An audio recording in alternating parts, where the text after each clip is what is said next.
ಜ್ಞಾಪಕ ಇಟ್ಕೊಳ್ಳಿ. ಅವರು ನಮ್ಮ ಮುರಳೀಕೃಷ್ಣ ಅವರು ಕೇಳ್ತಾ ಇದ್ರು, ಏನಕ್ಕೆ ಸಾಲ ತಗೊಳ್ತಾ ಇದ್ದೀರಾ? ಮೇನ್ ಇಂಪಾರ್ಟೆಂಟ್ ಅದೇ. ಸಾಲ ಕೊಡ್ತಾ ಇದ್ರೆ ತಗೋಬೇಕು ಅನ್ನೋದು ಬೇಡ, ನಿಮ್ಮ ಅವಶ್ಯಕತೆ ಮಾತ್ರ ಸಾಲ.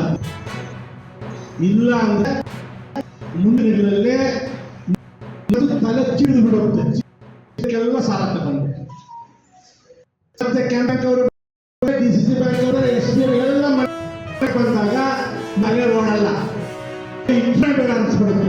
ಜ್ಞಾಪಕ ಒಂದು ನಿರ್ದಿಷ್ಟವಾಗಿ ನಾನು ಏನೋ ಗ್ಯಾರಂಟಿ ನೀವು ಸಕ್ಸಸ್ ಆಗ್ತೀರ. ಈಗೇನು ಬಂಡವಾಳ ಹಾಕ್ತೀರಾ, ಆ ಬಂಡವಾಳದಲ್ಲಿ ಸ್ವಲ್ಪ ಸ್ವಲ್ಪ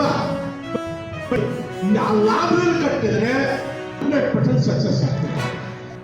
ಇಲ್ಲ ಅಂದ್ರೆ ಏನೋ ತಗೊಂಡೆ ಸಾಲ, ಪಾಪ ಅಯ್ಯಮ್ಮ ಅಮ್ಮ ಒಂದು 5,000 ಕೊಡಮ್ಮ, ನಮ್ಮ ಮಗನಿಗೆ 5,000 ಸಾಲ ಇಸ್ಕೊಂಡ್ರೆ ನಿಮಗೆ ಸಾಲ ಬ್ಯಾಂಕ್ ಅವ್ರ ಮನೆ ಕಟ್ಟಾರೆ ಕಾಣಿಸ್ತಾರೆ.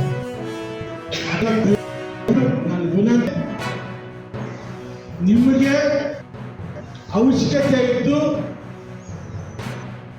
ನಾನು ಬಿಸ್ನೆಸ್ ಮಾಡ್ಬೇಕಂದ್ರೆ ಮಾತ್ರ ಬಿಸ್ನೆಸ್ ವ್ಯಾಪಾರ ವ್ಯವಸಾಯ ಏನು ಮಾಡ್ಬೇಕಾದ್ರೆ ಸಾಲ ತಗೊಂಡು ನನ್ನ ವಿನಂತಿ. ಯಾಕಂದ್ರೆ ಕೇಳಿಸ್ಕೊಂಡೆ